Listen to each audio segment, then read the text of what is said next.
Rain pounded the courthouse steps as if the city itself refused to let the morning pass quietly. A wind pushed umbrellas inside out and sent a thin spray of water across the marble facade, and the line of people waiting to be admitted shuffled beneath the awning, faces tight with worry or impatience. Through that weather and the murmur of cameras, one figure moved with an almost unnatural calm. She wore a simple navy coat buttoned to the throat, hair pulled back, no jewelry to speak of. The plainness was a choice. People who expected the trappings of wealth were often disarmed by absence of spectacle. Up close, the suit fit too well to be thrifted. Her eyes, however, clear, relentlessly attentive, were what held the room. They knew her name before most had recited it correctly. She was Evelyn Hart, adopted daughter of Marcus Hart, a name that opened doors in 3 continents and closed their mouths at every gala.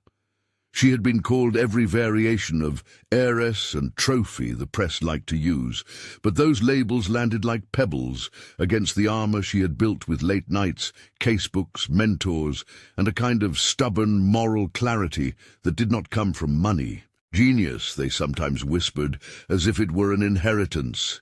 She had earned the word.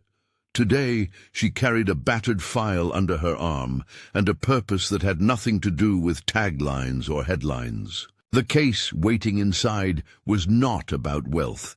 It was about a narrow house on a side street, its paint fading, a garden where a single hydrangea stood guard in the rain.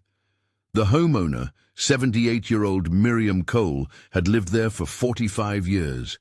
Her hands trembled when she tucked the small photograph of a son lost to time into Evelyn's palm the week before. "It's all I have left," she had said, voice a thin paper whisper.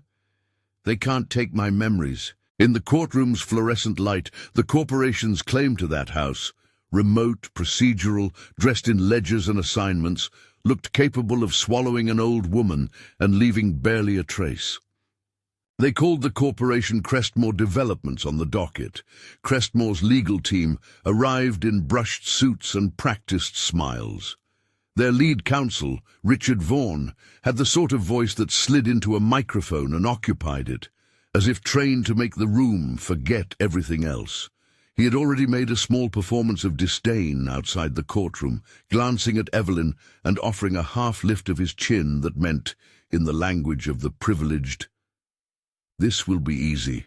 Judge Samuel Reed presided from a bench that seemed older than any of them, a presence that asked for steadiness and rewarded only the sober. He did not glare or sneer.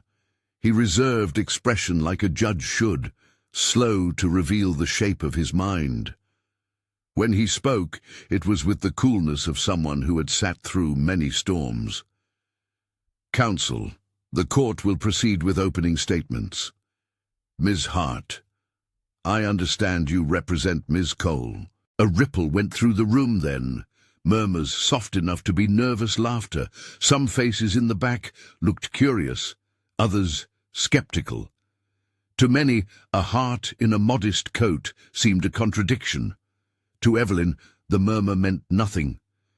She placed the battered file on the counsel table, careful, as if the documents inside were more fragile than the corporate portfolio across the aisle. She pushed a stray, damp curl behind one ear and met the judge's gaze. "Yes, Your Honor," she said. Her voice was steady, every syllable measured so it might be followed. "I represent Miriam Cole, and we are here because Crestmore seeks to displace her from a home she has occupied by law and by memory for nearly half a century. We will show the court that the corporation's claim is founded on documents that cannot withstand forensic scrutiny and that Ms. Cole's right to remain is supported by evidence of continuous possession and procedural irregularities in the alleged transfer. We ask the court to consider not only the chain of paperwork, but the human chain of custody that gives that house meaning." Vaughan rose smoothly, the practiced lawyer smile affixing itself. He used terms like assignment and conveyance, with a confidence intended to make lay listeners feel like children in a technical seminar. His opening was shorter than expected. Sometimes brevity signaled a file that would carry the rest, heavy and unassailable. He painted Crestmore as an investor securing land to build progress, thinly veiled as public benefit. He made gestures toward dates and signatures with the casual authority of someone convinced the tools of bureaucracy were impenetrable to sentiment. It was a small performance and a big threat.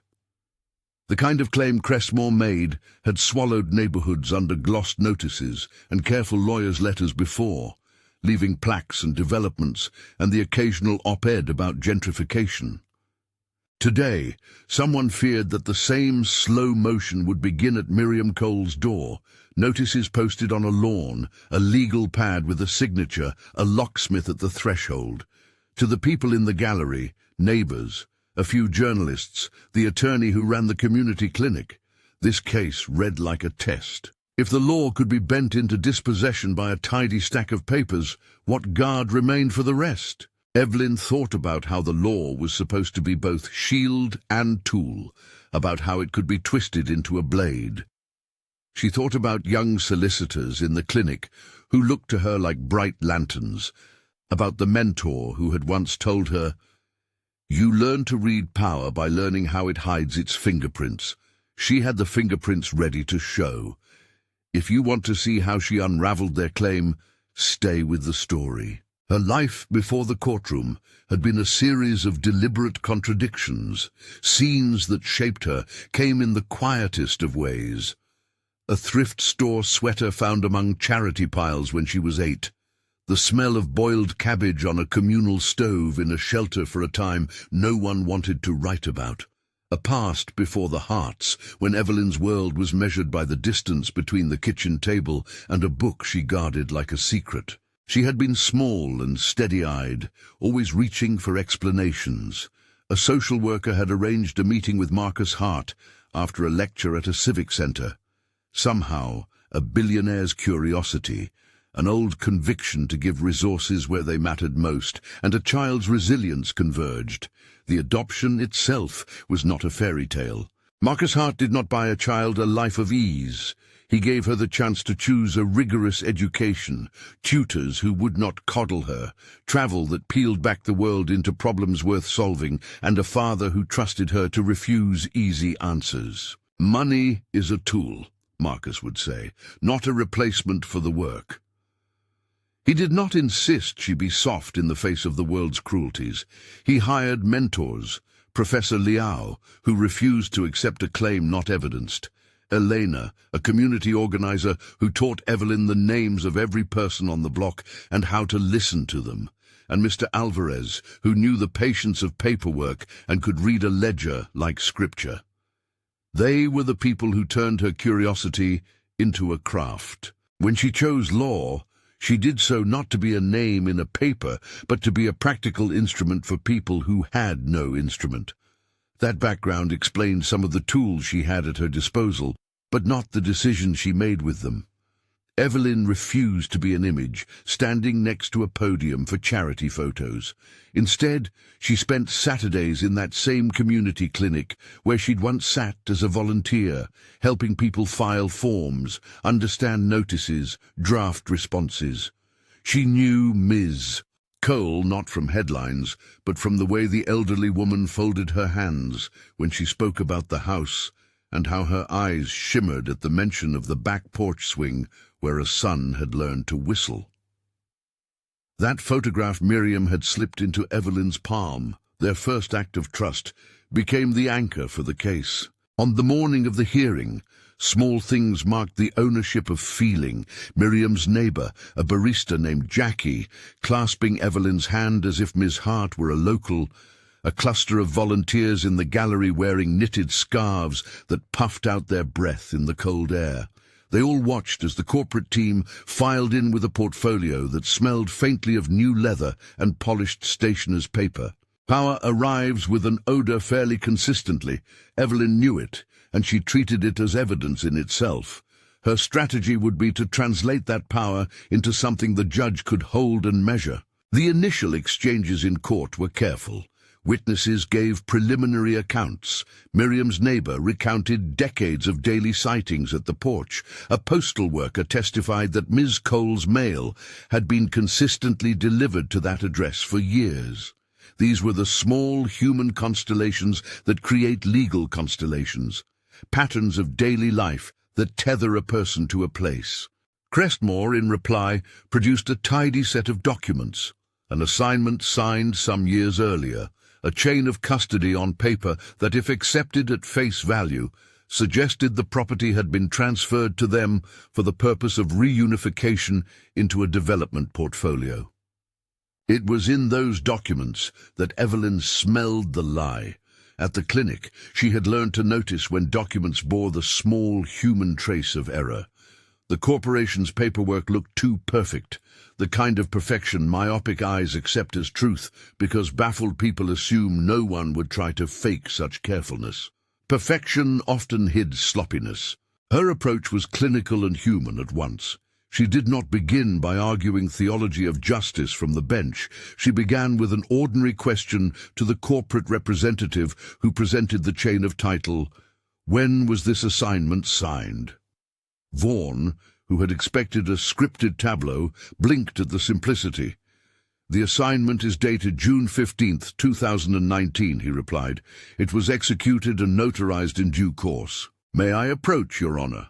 Evelyn asked, not as a flourish, but as a procedural courtesy, as if she were requesting to lay a familiar object on a table. The judge nodded, a small permission.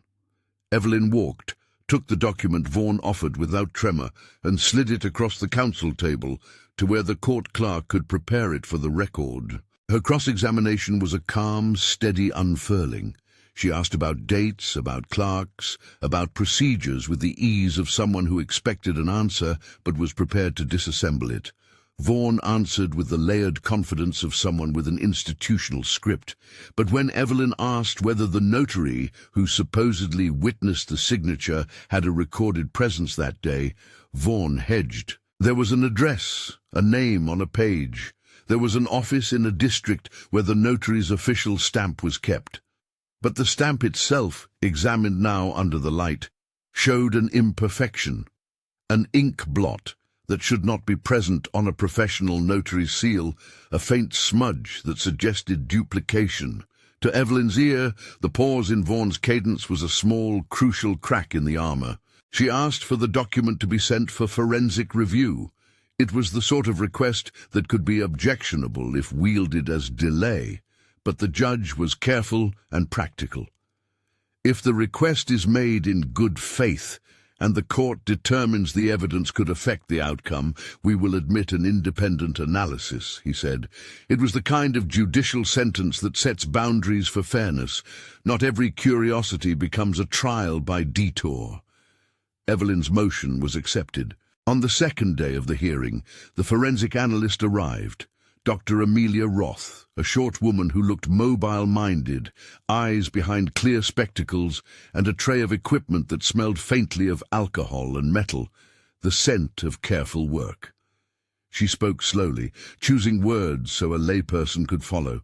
She set a high-resolution camera over the document, fed images into a machine that read pigments and fibers, and explained the work without theatre. "Ink is a history," she told the court, "and paper is a timeline. When you overlay them incorrectly, you find the line where truth was interrupted." She produced images on a screen. Under magnification, the signature bore the tremor of tracing, the pressure inconsistent with a confident hand. It rested atop a date where the numerals had been altered, the ink for the newer digits chemically distinct from the base. On the edge of the deed, an imprint showed a fold traced in a modern scanner, but absent in the original paper's texture, a trace of a later reproduction. Her conclusion was cautious and precise. The document's components did not align to a single, uncontested moment in time. There were alterations that merited distrust. Vaughan rolled his shoulders, as if to shake off a minor chill. He called a corporate paralegal to testify, someone whose memory of the file was a web of internal emails and transfers. The paralegal spoke of standard practice, of batch scanning and database complications. "Files move," he said. "When they move, metadata can shift." His intention was to diffuse the idea of forgery, to frame the discrepancies as artifacts of modern record-keeping. Evelyn anticipated that answer. She had sat in university workshops where professors taught not just law, but the art of predicting a machine's alibi. She had spent nights with Dr. Roth and a team of volunteers, cross-referencing purchase receipts, scanner logs, and time-stamped emails. What they had found was not merely a messy electronic trail, it was a pattern. The crucial piece came from a place no one had found compelling: the note in a receptionist's calendar and an envelope tucked behind a filing cabinet, yellowed but precise, with a postmark a year earlier than the assignment's alleged execution.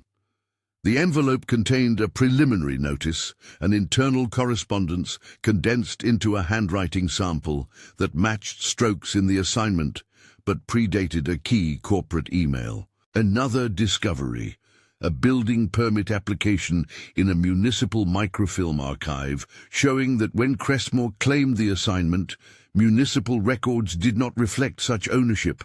They reflected other names, slotted differently, as if a later document had overwritten older registrations without the proper administrative footsteps. Evelyn constructed her argument not as an accusation, but as a timeline that the judge could hold in his hands.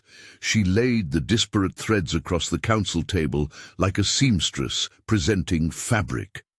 She read the dates in sequence, allowed the court to see how the document's skin had been altered, and invited Dr. Roth to demonstrate the layers. When the demonstration began, the courtroom quieted in a way that felt almost respectful.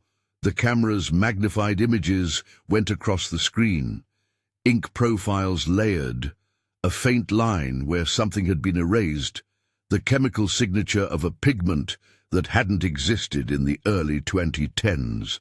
The human voice in the gallery, an elderly neighbor, a volunteer, seemed to hold its breath. Vaughan's mouth thinned. For a moment, the practiced cadence of corporate certainty in the room fractured into a series of small, rattled adjustments. People rearranged their papers, checked notes, tried to find a place to fix the new image into their mental architectures. But the evidence refused to fit. Evelyn did not explode with righteous fury. She always believed the most devastating moves were made with restraint. She walked the judge through the story of the paper, the ink, the envelopes, with the kind of clarity rarely found in a space that loves obfuscation. She used language that did not require a law degree. If you imagine the deed as a photograph of a family, some details are missing from this picture. Someone has taken a pair of scissors to the negative, rearranged elements, and then tried to sell the resulting image as original. The photograph's authority relies on its being untouched. When we test it, cracks appear. The court watched Dr. Roth point to a blot where a date had been overwritten and to the microscopic difference between the ink used in the signature and the older notes lodged in physical folders. Then Evelyn took a small action that had been quietly prepared.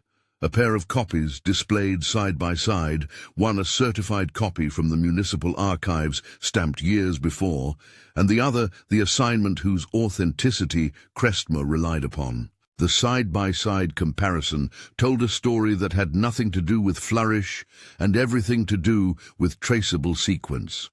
The state of the paper, the layering of inks, the photocopier artifacts, each piece suggested the assignment arrived after a series of edits that were inconsistent with an original, contemporaneous transfer. The room's temperature seemed to drop a degree. Vaughan asked for time to consult with his client. He rose, composed, moving through the steps any firm relies on to buy space. The judge listened and then leaned forward, not to scold, but to register a fact. This was material. This was not merely a pretense at delay. It required accounting. "We will recess for an hour to allow counsel to consult," he said. "Then we will proceed with further questioning." Back in the gallery, Miriam Cole's hands trembled around the edges of her seat. Evelyn stepped down from counsel's table and crossed to where the old woman sat. She placed her hand on Miriam's shoulder with a gentleness that did not flatten into pity. "We'll see it through," she said, and Miriam's reply was a small, grateful smile that made Evelyn think of every Saturday at the clinic and the winter the shelter had taught her to cook. When court reconvened, the atmosphere had thickened into anticipation. The gallery had swelled a little. Word of the forensic results had leaked, not via press release, but by the human corridor of neighbors who wanted to watch someone they cared for be defended. Vaughan returned with a new plan. He called a witness he had not highlighted before, a municipal clerk who admitted to handling the original public record database. She explained that their systems had been migrated 3 times in the last decade, and that in each migration, metadata could be altered. Her tone was genuine, a bureaucrat's honesty rather than an attorney's crafted script. The implication for Crestmore was pragmatic. Electronic glitches could create mishaps. That answer was a plausible defense, especially to those who equated technical possibility with exculpatory certainty. Evelyn anticipated the maneuver. She had built a narrative that did not live or die on single proofs, but on patterns that the judge could follow from a human vantage. The municipal clerk's candor left a space that required someone to show that the misalignment was not merely a glitch, but a deliberate, or at least culpably negligent, intervention. She called for a less glamorous but more telling piece, a chain of communications reconstruction. It was tedious work, tracing emails, timestamps, and the presence or absence of attachments, yet the lack of paperwork could sometimes be as loud as a shout. A missing scanned copy here, an unexplained absence of an original signature packet there. These small omissions, when aggregated, formed a chorus that asked for explanation. At cross-examination, Evelyn's voice took on a simpler cadence. "Why is there no original signature packet for that date?" she asked the corporate paralegal. "Why does the version we have contain inconsistencies with earlier municipal records?" The paralegal tried the old line: batch processing, administrative errors, the inconvenience of sorting millions of documents. But Evelyn directed attention to a thread of internal messages she had subpoenaed, a terse email from a mid-level manager instructing that certain older files be consolidated under a single file heading, with a note that indicated some housekeeping to reconcile records. The tone of the email was not criminal, it was bureaucratic. But in a world where records equate to rights, housekeeping could equal erasure. Vaughan again attempted to fence the implication. He argued that consolidation is a common practice and that to equate it with wrongdoing required proof of intent. The judge listened carefully, occasionally scribbling notes. "The court is not a place for moral certainty sans evidence." Evelyn agreed. She did not ask for moral judgment. She asked for the judge to look at the evidence as if it were a map, then to follow its roads. It was then, in the quiet after Vaughan's answer, that Evelyn brought forward the last piece she had kept in reserve. An audio file, the kind of base detail that rarely makes the headlines, but can change the direction of a case. They had found it embedded within a spreadsheet backup from Crestmore's internal archive, an old voice memo labeled with a date and an offhand subject line. Its existence was accidental, an archival artifact someone had forgotten to purge when transferring files. When played, the recording contained a voice, distant, half-mumbled, a meeting in a corporate conference room, discussing timelines, the urgency of clearing an address, and the name of a vendor who would handle any paperwork kinks. The voice sounded neither criminally conspiratorial nor overtly malicious, yet the casualness with which the vendor's name was mentioned, followed by someone on the call noting, "We'll make sure their file folds into ours," painted a picture of plausible administrative maneuver that, when combined with the other anomalies, undercut the narrative of a clean, contemporaneous assignment. Evelyn let the audio play without dramatizing it. In the gallery, heads tilted forward as if listening to a confession disguised as a memo. Vaughan's jaw tightened. The judge closed his eyes briefly, a gesture that may have been practical, there to process the range of evidence, but it registered among the watchers as something bigger, a judge taking in the pattern not as a single needle, but as a haystack revealing its thorns. She held her breath in that space for no longer than a moment, and then asked a question that was as simple as it was cutting.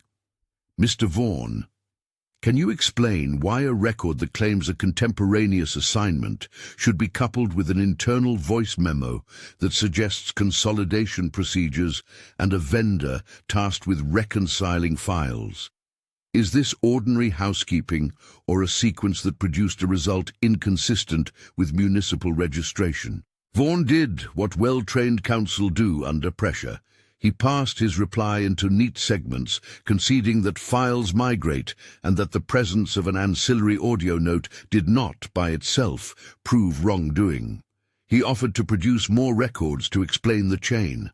He sought to reframe the audio as a harmless aside. The judge absorbed the tone.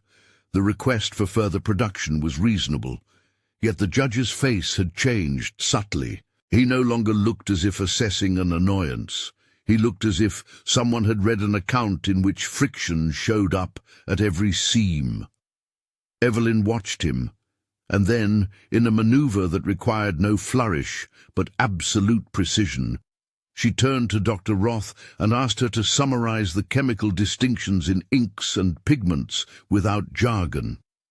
Dr. Roth complied, and in 3 short sentences she made the distinction between altered digits and original strokes feel like common sense. Then Evelyn addressed the court in a voice scaled for clarity, stripping away the performative elements the press always tried to contrive. "Your Honor," she said, "we do not stand here accusing anyone of bad character. We stand with documents that do not speak the same language as the municipal record.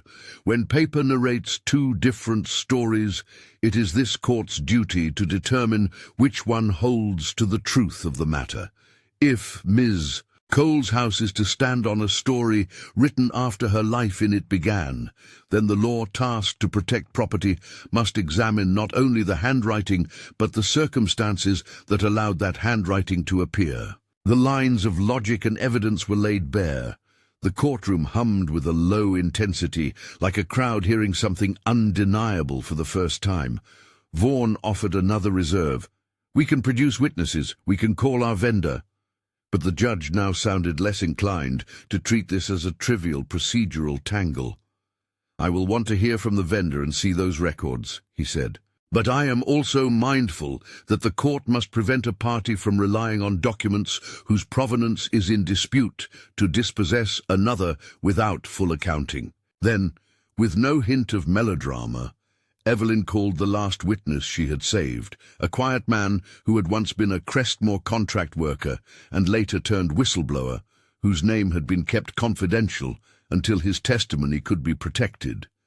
He entered, with his shoulders slightly stooped by years of work that had given him the particular knowledge of scanning rooms and server backups. He had been reluctant. He had been fearful. His face was lined with the cost of compliance, and now, with this moment, the cost of speaking. Under oath, he confirmed what the forensic images had suggested. Files were sometimes reconciled manually. He explained with the uncomfortable candor of someone who once profited by silence how the vendor named in the audio memo performed consolidations that, without careful logging, could be represented as original entries in a later system. The man's testimony did not scream criminal intent. Instead, it mapped a landscape of sloppy, sometimes willful administrative practice that could create a document that looked authentic but arrived at its status through an irregular process. Evelyn did not accuse him. She thanked him. The judge recognized the preservation of dignity in how she handled the witness. This was not courtroom theater intended to shred a person. It was reconstructive for a larger truth.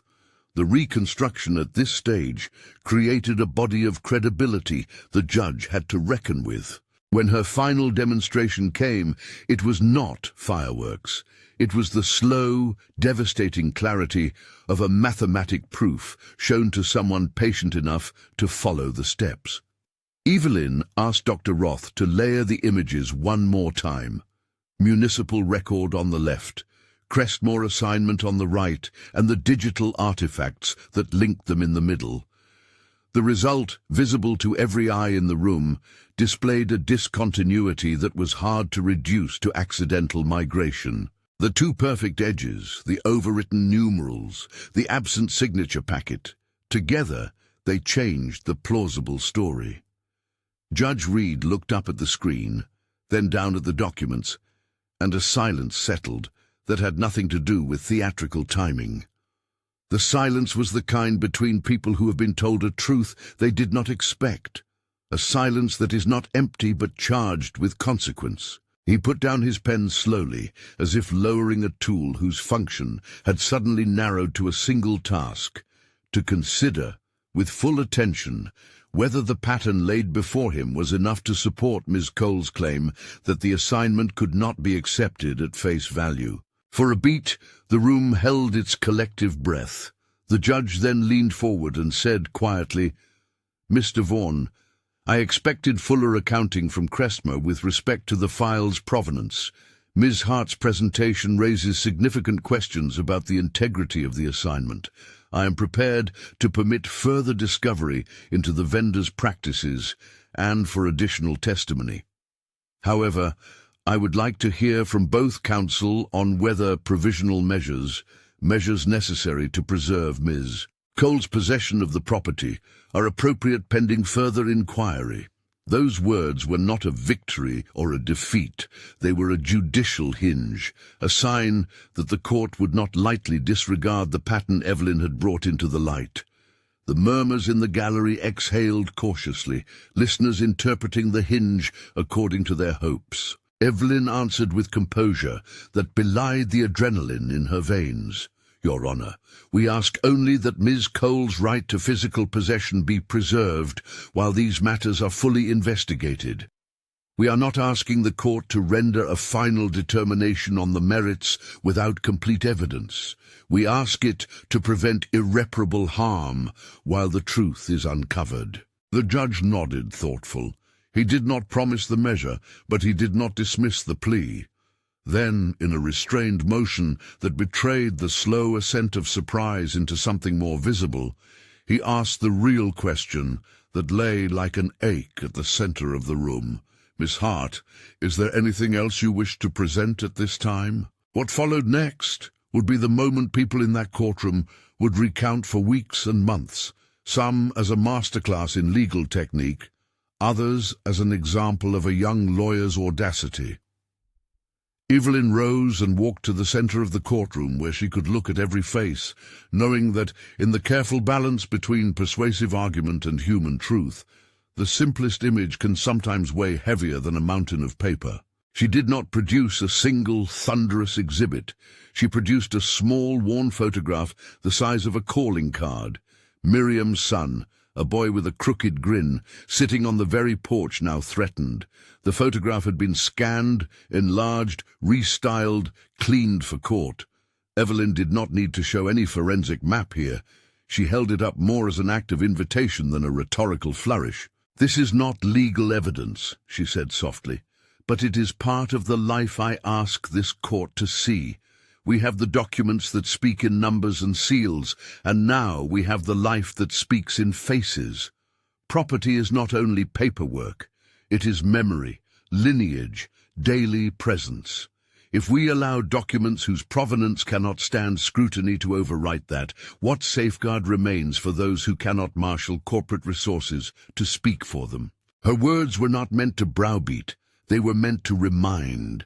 The gallery listened. Even Vaughan looked just for a second, caught between professional detachment and the human image held before him.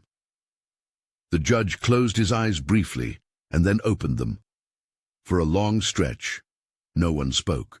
Then, as if realizing that the courtroom had become a place where a particular truth had been articulated and could not be unstated, Judge Reed did something small and decisive. He removed his glasses, put them near his papers, and looked at Evelyn with a solemnity that was not theatrical. "Ms. Hart," he said, "the court finds there is sufficient cause to permit further inquiry into the provenance of the assignment, given the potential for immediate harm to Ms. Cole. I will issue a temporary preservation order maintaining her possession pending further review. Counsel will have 3 business days to submit additional records regarding the vendor and the chain of custody, and the court will reconvene on Friday for supplemental testimony. We will also consider, upon submission, reasonable interim measures." A ripple moved through the room, as if the judge's words were a small tide. Miriam Cole began to cry quietly, a thin sound like paper folding. Evelyn felt the wet tremble of the moment and fought the urge to allow triumph to bloom. She had not won the war. She had, in a crucial stretch, prevented a house from being wrenched from an old woman's grasp while the court did what it must. Vaughan's face had gone from professional stiffness to a reserved displeasure. He had not lost. He had been delayed, forced to answer questions he had hoped the court would not care to ask. Corporate cases often rely on the steady march of bureaucratic motion and the exhaustion of those who resist. Evelyn's work had interrupted that march. He gathered his papers, his practiced smile thinned into a polite nod, and reserved his right to pursue any available recourse. The press in the gallery, always hungry for a phrase, shifted. Some reached for questions, others began scribbling. Evelyn felt the sudden lightness and the pressure all at once. Outside the courtroom, she could already hear the low surge of interest grow into a ripple. The story had a visual that would translate easily to print and TV, the billionaire's daughter fighting to protect a neighbor's home. The image would be neat, it would be tidy. That worried her a little because neat images have a way of flattening the complexity of what had transpired. She returned to Miriam and sat down. The old woman's hands clasped around Evelyn's and did not let go. "I didn't think anyone would hear me," Miriam said, voice cracked with relief. "Thank you for hearing me." Evelyn did not speak immediately. The sound of the courthouse filtered in, footsteps, the hushed conversation of staff, the radio signal of someone talking outside. In that pause, she collected herself, aware that today's decision was both victory and invitation. Victory because Ms. Cole would not be dispossessed tomorrow. Invitation because the next days required more labor, more evidence, more testimony, more the kind of technical unraveling that would make clear what had occurred. The judge called the court briefly to order the further submissions, and then, with a calm manner that honored procedure over spectacle, recessed. People left in small clusters, processing the day. Outside, the rain had relented to a steady mist. A camera lens caught Evelyn's profile as she descended the courthouse steps. Someone asked a question about whether she would continue to pursue the case to the end, whether she planned to make the matter political, whether she would be representing more people like Miriam. She answered simply, not wishing to be a billboard, only a lawyer. "We're going to finish the work," she said. "This isn't about headlines. It's about making sure documents reflect reality and that people with the least can rely on a system that protects them. If we can ensure that, I'll make sure the clinic has the resources to keep helping people like Ms. Cole." Evelyn finished. Her voice held the ordinary conviction of someone used to converting promises into ledgers of work. Reporters scribbled the line. It would later be quoted under headlines that simplified everything into a single, clever phrase. For now, it was a promise between 2 hands. The following days were the kind that wore at routine and revealed character. Evelyn and her small team moved through discovery like surgeons through tissue. Careful, methodical, never careless. Subpoenas went out. Records came back in clumsy waves. Email servers purged files. Backups arrived with odd timestamps and vendor logs. Those thin, bureaucratic ledgers came in as scans, some annotated, some incomplete. Vaughan attempted to negotiate. A quiet settlement here, a confidentiality clause there. Crestmore offered a check in exchange for silence. The offer was not a threat dressed as charity. It was an institutional instinct to put an inconvenient human problem into a neat ledger entry and then shelve it. Marcus Hart called one evening with the kind of concern money can't fix. He listened without interruption as Evelyn detailed the motion she intended to file, an application for expedited production of the vendor's raw log files, coupled with a request for protective measures for the whistleblower. He did not offer to buy the case.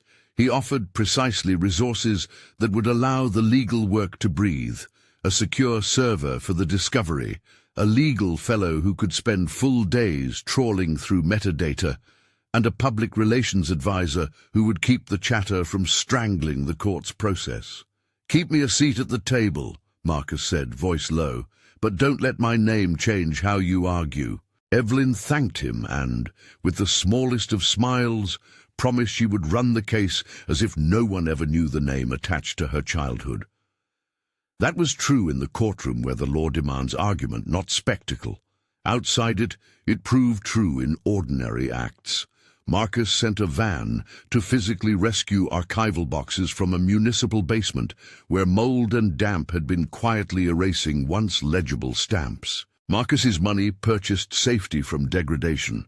Evelyn's work turned that rescue into admissible evidence. The vendor, meanwhile, had been less cooperative.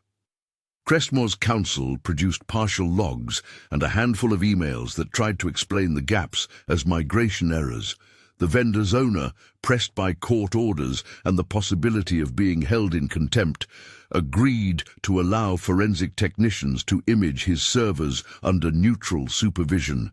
It was tedious work. For hours, the technicians sat with blinking drives, extracting string after string of metadata until a pattern, a small, stubborn outline of regularity, began to emerge. It was the kind of pattern Evelyn loved, found in the small things.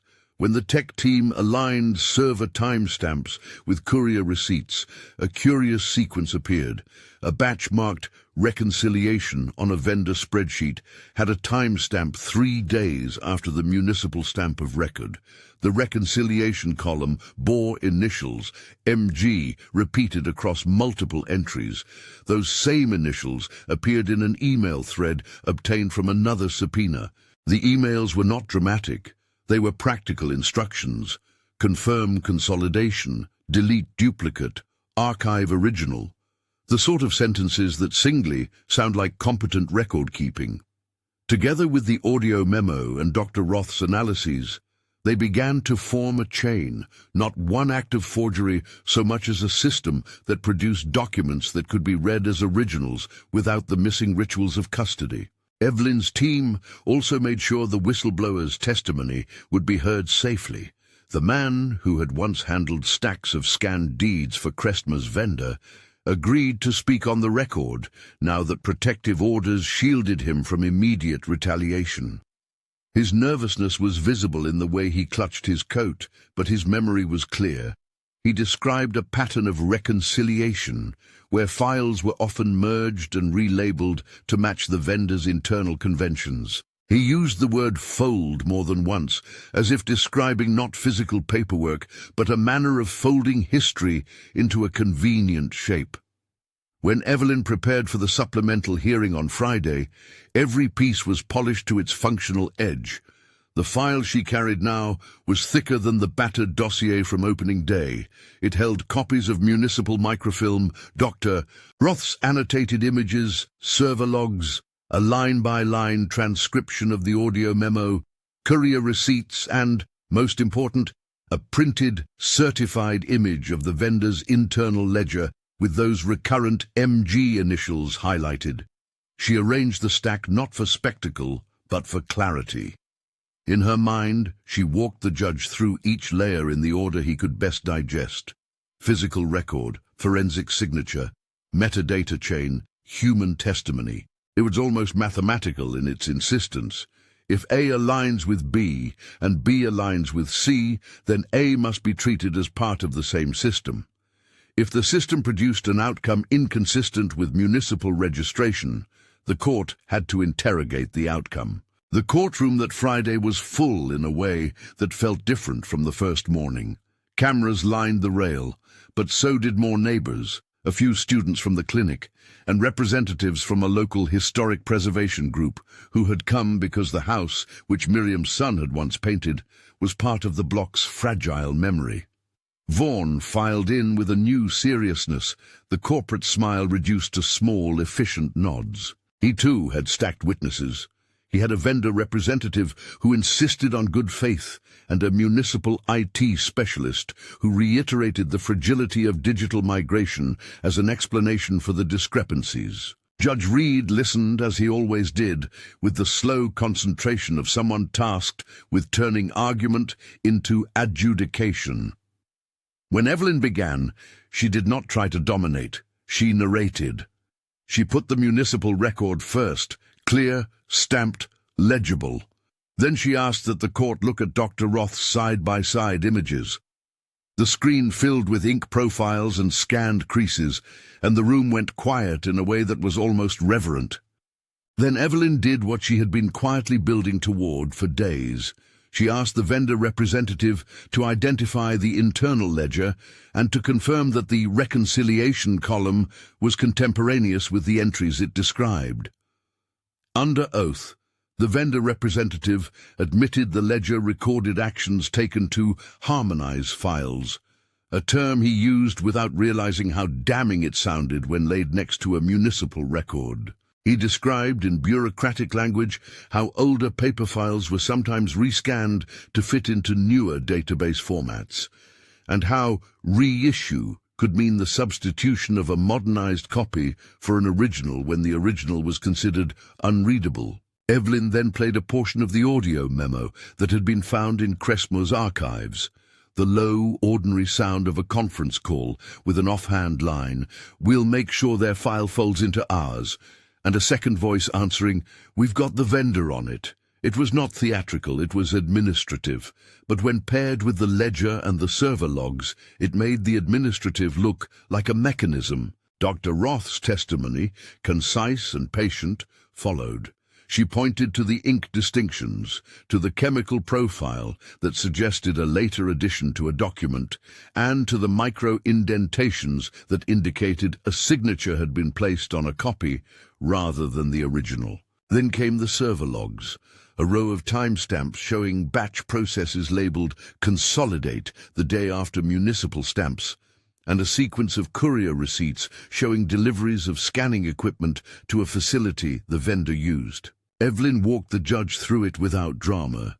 She read a passage from the vendor's ledger aloud, a line that paired a municipal file number with the entry "Reconcile Issue" and the initials MG. She then read the email from an employee with those initials confirming a reconciliation on a date after the municipal stamp. She did not call it forgery. She called it a pattern of procedure that could in effect substitute a later created document for an original where the original should have remained intact. At one point, in the hush that happens when a courtroom takes in alignment, not argument alone, the judge closed his eyes. It was a small action, but it registered like a shift in air, a public official absorbing a body of fact and letting it change the shape of his mind. That pause was the beginning of the moment the city would remember as the judge rendered speechless, not by spectacle, but by coherent, incontrovertible arrangement. Then Evelyn delivered the piece she had saved. It was not a revelation of melodrama, it was a simple, precise connection. She asked the court to compare a municipal microfilm image, stamped and annotated in an old clerical hand, with the vendor's ledger entry and the audio memo. The effect was cumulative. The municipal stamp showed no record of transfer at the time Cressmore claimed. The vendor's ledger, created later, contained reconciliation entries that matched the vendor's internal practices. and the audio memo mentioned a vendor tasked with handling paperwork kinks. The voices in the gallery shifted, an intake of breath that was neither gasp nor applause, but the sound of people witnessing the moment when disparate evidence converges into a single portrait. Judge Reed did not stand up or shout. He sat back, fingers steepled, the judge's quiet translating into a silence that carried its own weight. For nearly 10 heartbeats, long by courtroom standards, he said nothing. He looked at Evelyn with an expression that had been building since the hearing began, respect mixed with the slight astonishment of someone who had expected one story and found another. When he finally spoke, his voice was low and measured. "Ms. Hart," he said, "the court is presented with a complex set of records and technical testimony. I have listened carefully. The material before me now suggests that the assignment relied upon by Crestmore was not, in all respects, a contemporaneous transfer reflected in municipal records. I'm not prepared on the basis of this showing to permit the use of disputed documents to dispossess a long-standing occupant without further review." He paused then, and it was that pause that reporters later framed as silence. It was not vacuous or performative. It was the pause of a judge whose job requires him to speak precisely and, when necessary, to find words that will not be undone by haste. He looked down, then up again. For a moment, the courtroom felt as if it had collectively inhaled the legal equivalent of a held breath. Then he did something quieter than the headlines would capture. He removed his glasses slowly, folded them, and placed them beside his notes. "More discovery will be permitted into the vendor's practices," he continued. "Certain entries will be subject to independent forensic review. I will also place a permanent preservation order on Ms. Cole's possession, pending final determination. This court will not allow a process that poses a risk of irreparable harm to stand unexamined." Evelyn felt the room relax in a way that had nothing to do with victory and everything to do with responsibility. Miriam began to cry, low and relieved. Her neighbors reached for her hands. Even Vaughan, trained in the art of detachment, looked as if he had been moved by the court's refusal to be hurried. Journalists would later describe the judge as speechless, and the phrasing would fit because for a brief span he had no matching word for the clarity laid before him. But the truth was more modest and truer. The judge had been given a coherent story, a tapestry woven from forensic analysis, human testimony, metadata, and the stubbornness of a woman who had refused to let her home be pressed into someone else's ledger. He considered it with the gravity of his office and then acted to preserve what could be preserved. That preservation was not the end. Over the next weeks, the case extended into further hearings, supplemented records, and depositions that pried open internal policies that had once been invisible. Crestmore mounted a forceful defense, calling experts who argued that migration errors could explain inconsistencies. Evelyn responded not with invective, but with focused cross-examination that aimed not to sully, but to clarify precise questions about dates, processes, and the whereabouts of original signature packets. She fractured the comfortable narrative of administrative inevitability into a series of accountable steps that the court could examine. When the final decision came, weeks later, after a careful weighing of independent forensic reports and supplemental testimony, the judge issued an order much narrower than a sweeping moral vindication and much more consequential for Miriam. He ruled that the assignment upon which Crestmore relied lacked demonstrable, uncontested provenance, sufficient to dispossess a long-standing occupant, and therefore could not, at that juncture, serve as the basis for eviction. He ordered that the property remain in Ms. Cole's possession and mandated additional transparency in Crestmore's record-keeping practices where municipal transfers were concerned. The ruling was a practical instrument rather than a rhetorical one. It did not declare Crestmore unscrupulous in a moral sense. It declared the record insufficient to meet the legal burden necessary to take away a home. The distinction mattered to Evelyn.